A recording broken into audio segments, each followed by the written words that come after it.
विद्यार्थियों, इस वीडियो में हम एक नया टॉपिक प्रारंभ करने जा रहे हैं जिसका नाम है कोशिका झिल्ली।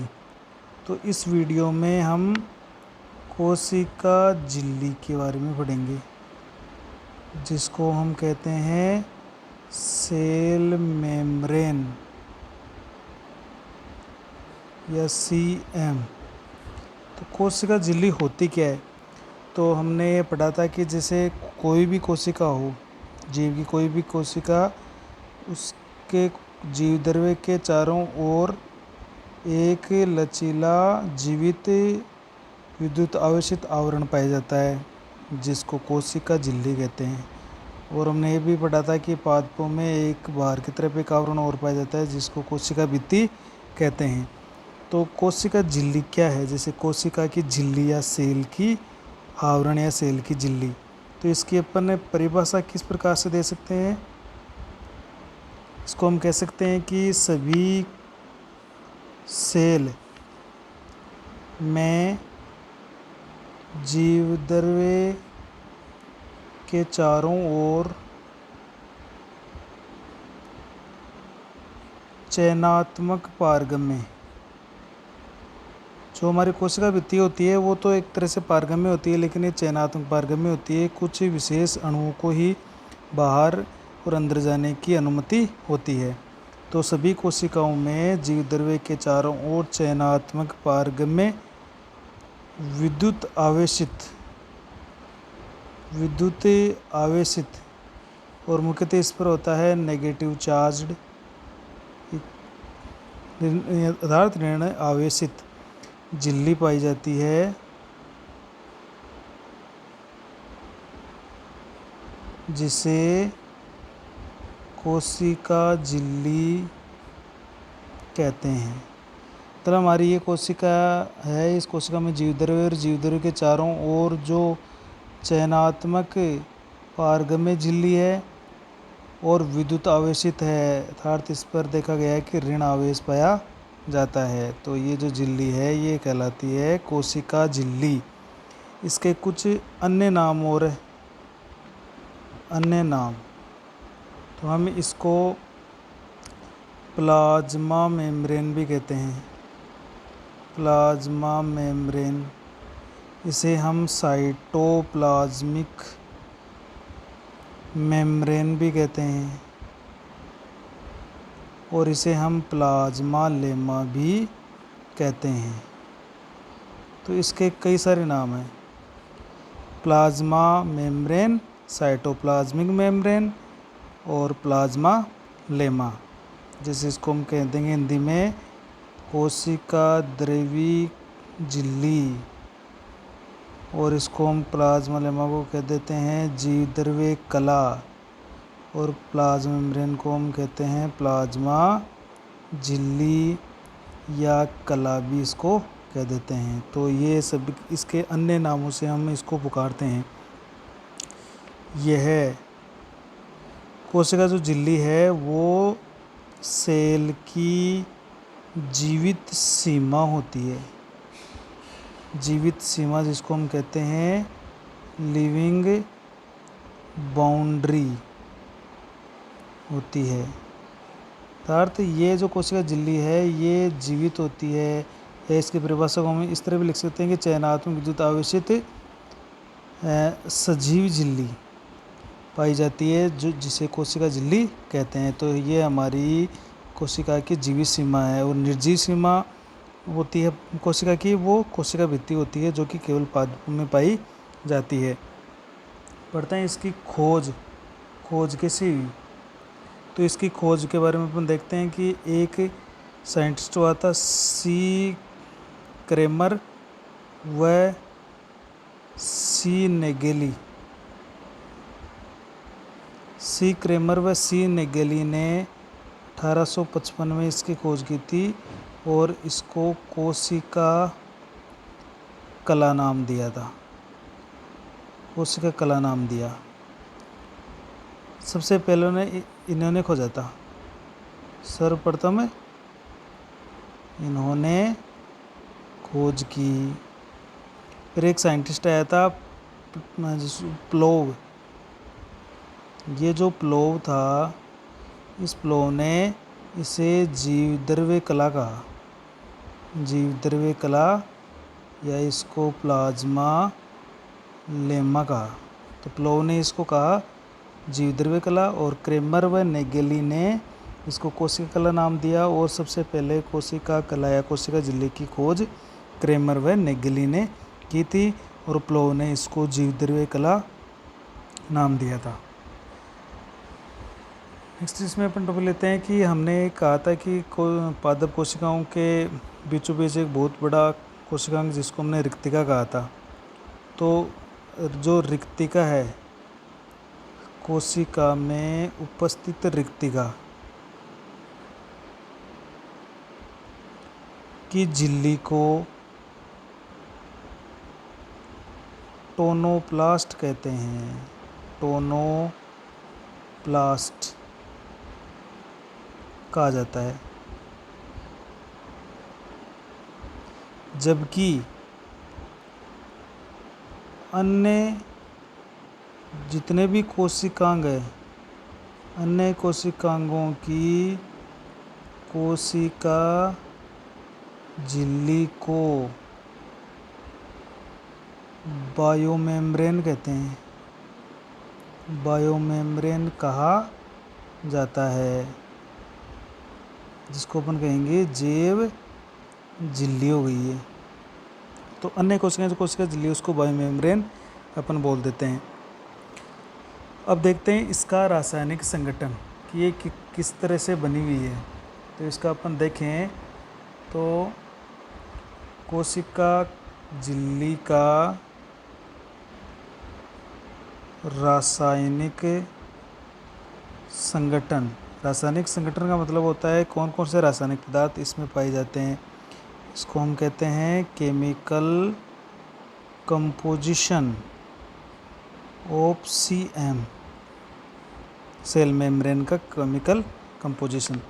तो इसमें देखा गया है कि जो हमारी सेल मेम्ब्रेन है वो मुख्य रूप से प्रोटीन व लिपिड, इसको वसा कहते हैं, से बनी होती है। मुख्य रूप से प्रोटीन और लिपिड की बनी होती है, जिसमें लगभग 60% प्रोटीन होता है, लगभग 40% इसमें वसा पाई जाती है, तथा कुछ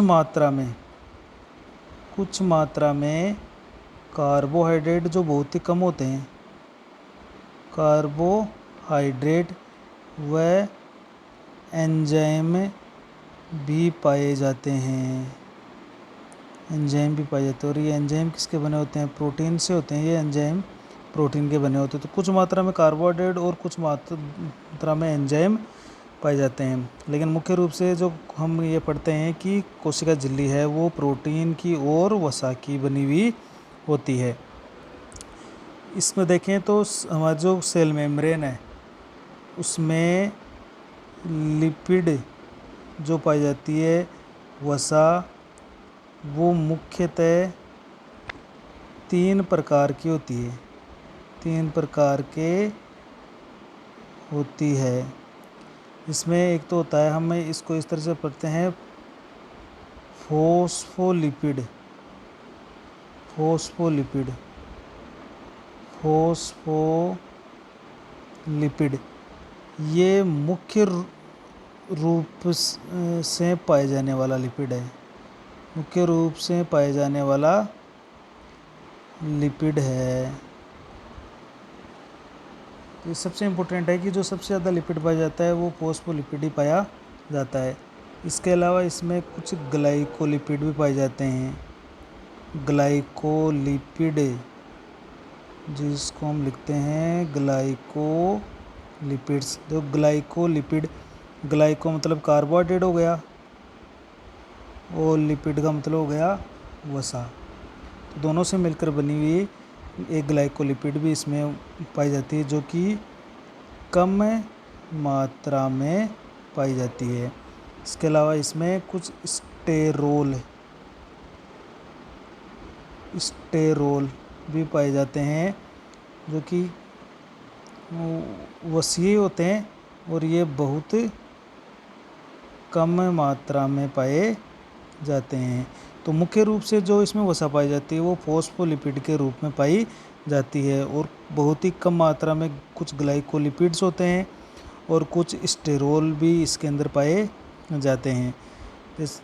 ये जो ग्लाइकोलिपिड ये जो कैलिसेस बनाने काम आएंगे, और जो स्टेरोल है इसको स्थायित्व या सर्दियों में कम ताप पर इसको जमने से बचाने का काम करेंगे। नेक्स्ट अपन पढ़ते हैं कि हमारी जो कोशिका झिल्ली है उसके अंदर जो फॉस्फोलिपिड है, जो फॉस्फोलिपिड पाए जाते हैं, जो सबसे ज़्यादा होते हैं फॉस्फोलिपिड, यही मुख्य रूप से पाए जाते हैं। अब ये जो फॉस्फोलिपिड है, ये जो फॉस्फोलिपिड है ये अनेक प्रकार के हो सकते हैं। इसमें अनेक प्रकार के हो सकते हैं, जैसे एक होता है फाइटोस्फिंगोसिन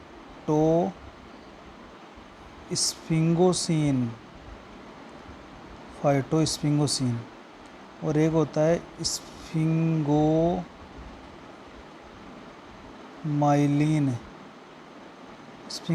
तो स्फिंगोमाइलिन और फाइटोस्फिंगोसिन ये भी एक फास्फोलिपिड के ही उदाहरण है, यानी फास्फोलिपिड के ही प्रकार हैं। जैसे हमारी जो न्यूरॉन है, न्यूरॉन के अंदर पाई जाती हैं, और ये कुछ हमारे जो स्किन सेल है उसके अंदर पाया जाता है। इसके अंदर जो स्टेरोल पाए जाते हैं, स्टेरोल, वो भी विभिन्न प्रकार के होते हैं। अब वो जैसे पादप है यानी प्लांट्स में, तो प्लांट्स के अंदर जो स्टेरोल पाए जाते हैं वो फाइटोस्टेरोल होते हैं। कुछ जो जंतु है, ये जो एनिमल्स होते हैं, इनमें जो स्टेरोल वो कोलेस्ट्रॉल के रूप में होता है, इसके अलावा जो कुछ सूक्ष्म जीव होते हैं, उनके अंदर ये अर्गोस्टेरोल के रूप में पाए जाते हैं। तो ये याद रखने वाली बात है कि जो कोशिका भित्ति में स्टेरोल पाए जाते हैं, वसीय पदार्थ, वो फाइटोस्टेरोल पादपों की कोशिका झिल्ली में, और जंतु की कोशिका झिल्ली में कोलेस्ट्रॉल, और सूक्ष्म जीवों की कोशिका झिल्ली में एर्गोस्टेरोल के रूप में पाए जाते हैं। ये जो फॉस्फोलिपिड है, ये तो इसकी बात हो गई। फॉस्फोलिपिड जो होते हैं, फॉस्फोलिपिड के प्रत्येक अणु के दो भाग होते हैं। जो फॉस्फोलिपिड के अणु होता है उसके दो भाग होते हैं, जिसमें अपन पढ़ेंगे। जैसे एक भाग ये है, इसकी दो तरह की तो पूंछ होती है, और इसके अंदर इसका एक पार्ट सिर या हेड होता है। तो इसका एक भाग है, इस एक भाग को कहते हैं हेड। ये जो हेड होता है ये पानी में घुलनशील होता है, इस कारण इसको क्या कहते हैं, जल स्नेही या जल रागी, ये इसको कहते हैं हाइड्रोफिलिक एंड, कहते हैं। और ये किसका बना हुआ है, ये फॉस्फेट का बना होता है, PO4 का। ये हमेशा जल में घुलनशील होता है, जल के साथ स्नेह करता है या जल में घुला हुआ रहता है, जल से राग करता है या जल के साथ जुड़ा हुआ रहता है। तो इस कारण इसको हाइड्रोफिलिक सिरा कहते हैं, और ये फॉस्फेट का बना हुआ है, ये PO4 है। दूसरे जो सिरे होते हैं वो जैसे इसमें दो पूंछ की तरह होते हैं, तो ये इसके दूसरे सिरे हैं। इस सिरे को कहा जाता है पूँछ या टेल। ये जो पूँछ या टेल है ये जल में अघुलनशील होता है, अघुलनशील। ये अपन फोस्फोलिपिड अणु की बात कर रहे हैं, ये जल में अघुलनशील होते हैं। इस कारण इनको क्या कहते हैं, जल विरागी सिरा। ये इसको अपन कहेंगे हाइड्रोफोबिक एंड्स। हाइड्रो से फोबिया करता है यानी डरता है या विराग करता है, दूर भागता है, क्योंकि ये पानी में अघुलनशील होता है। तो जो पूँछ होती है वो पानी में अघुलनशील होती है, जल में घुलती नहीं है, जल से दूर भागती है। इस कारण इसको जल विरागी सिरा या हाइड्रोफोबिक कहते हैं, जो दो पूँछ की तरह पाया जाता है। तो इस तरह से प्रत्येक अणु के दो भाग होते हैं फोस्फोलिपिड के। पहला हो गया इसका हेड, दूसरा हो गया इसका पूँछ। हेड को जल में घुलनशील होता है, जिसको जल स्नेही या जलरागी कहते हैं, या इसको कहते हैं हाइड्रोफिलिक एंड, और ये फोस्फेट का बना होता है। और दूसरे जो दो पूँछ की तरह होते हैं, ये पूँछ या टेल कहलाती है, ये जल में घुलनशील होता है, ये जल से, इस कारण इसको जल विरागी सिरा या हाइड्रोफोबिक कहते हैं। और ये फैटी एसिड का बना होता है, फैटी एसिड से बना होता है। इस कारण ये जो कोई भी हम देखते हैं कि वसीय पदार्थ होता है वो जल से स्नेह कभी नहीं करता है, इसलिए ये फैटी एसिड है वो जल विरागी सिरे का निर्माण करता है। नेक्स्ट अपन पढ़ते हैं कि इसमें कोशिका झिल्ली में लिपिड जो परत होती है, लिपिड परत इसका ढांचा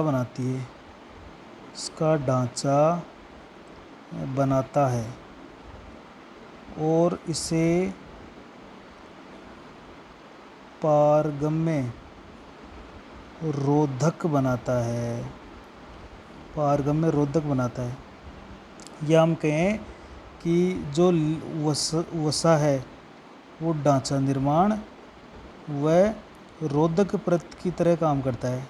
तो इससे कोई भी प्रकार का पानी या कोई प्रकार के अणु है वो कोशिका झिल्ली के अंदर प्रवेश या नहीं कर सकते, न बाहर जा सकते हैं। तो इस तरह से अब ये तो बिल्कुल रोधक की तरह काम कर रहा है। अब जो कोशिका झिल्ली में चयनात्मक पारगम्य की तरह वो काम कर रही है, तो उसके लिए जिम्मेदार है प्रोटीन। तो जो कोशिका झिल्ली होती है में दो प्रकार की प्रोटीन पाई जाती है। अब एक तो इसमें एक होगी बाह्य प्रोटीन, जिसको कहेंगे एक्सट्रिंसिक प्रोटीन, या इसको पेरिफेरल भी कहते हैं, पेरिफेरल प्रोटीन। एक तो इसमें बाह्य प्रोटीन होगी, ये जो प्रोटीन होगी बाह्य प्रोटीन, ये वसा परत पर बाहरी व भीतरी स्तरों के रूप में होती है। या तो बिल्कुल बाहर रहेगी या कुछ इसमें धसी हुई रहेगी। जबकि दूसरी इसकी प्रोटीन जो होती है वो आंतरिक होती है, आंतरिक प्रोटीन, जिसको बोलते हैं इंट्रिंसिक प्रोटीन। ये जो होती है ये वसा परत में आंशिक या पूर्ण रूप से धसी रहती है। मतलब जैसे ये एक वसा परत है, तो वसा परत के दोनों तरफ तो होगी बाह्य प्रोटीन, और इसके अंदर जो धसी हुई रहेगी वो आंतरिक प्रोटीन या इंट्रिंसिक प्रोटीन कहलाएगी। जैसे ये वसा परत है बीच में, तो इसके दोनों तरफ तो रहेगी बाह्य प्रोटीन, इसके बीच में धसी हुई रहेगी आंतरिक प्रोटीन है, जिसके अपन नेक्स्ट बात करेंगे। ये जो बाह्य आंतरिक प्रोटीन है इसके कुछ उदाहरण भी है, एग्जाम्पल। जैसे आंतरिक प्रोटीन का एक तो हमारा रोडोप्सिन जो कि रेटिना की रोड सेल में पाया जाते हैं। एक माइटोकॉन्ड्रिया में पाया जाता है। माइटोकॉन्ड्रिया के जो साइटोक्रोम ऑक्सीडेज होते हैं, साइटोक्रोम ऑक्सीडेज, वो भी आंतरिक प्रोटीन का उदाहरण है। इसी तरह जो बाह्य प्रोटीन है ना, वो बाह्य प्रोटीन जैसे एक तो अपना आरबीसी की स्पेक्ट्रीन इसका उदाहरण है, और एक इसका उदाहरण है एटीपीएज एंजाइम जो माइटोकॉन्ड्रिया के एटीपीएज एंजाइम होते हैं, वो भी बाह्य प्रोटीन के उदाहरण होते हैं। और आंतरिक प्रोटीन के उदाहरण जैसे रोडोप्सिन है और माइटोकॉन्ड्रिया के साइटोक्रोम ऑक्सीडेज इसका उदाहरण होती हैं। तो इस वीडियो में हमने कोशिका झिल्ली के कुछ रासायनिक संगठन यानी और उसकी परिभाषा को देखा है। रासायनिक संगठन में हमने ये देखा है कि ये प्रोटीन और वसा की बनी हुई है, जिसमें वसाएँ भी लगभग जैसे 3 प्रकार की होती है, और फॉस्फोलिपिड भी इसमें अलग अलग प्रकार के होते हैं। अब इसमें होता क्या है कि दो जो परतें होती हैं वसा की, उनके दोनों तरफ बाह्य प्रोटीन होती है और अंदर धसी हुई आंतरिक प्रोटीन पाई जाती है। जो फॉस्फोलिपिड होता है उसके प्रत्येक अणु के 2 भाग होते हैं, जलरागी सिरा और जलविरागी सिरा। नेक्स्ट वीडियो में हम कोशिका झिल्ली के संरचना के बारे में पढ़ेंगे।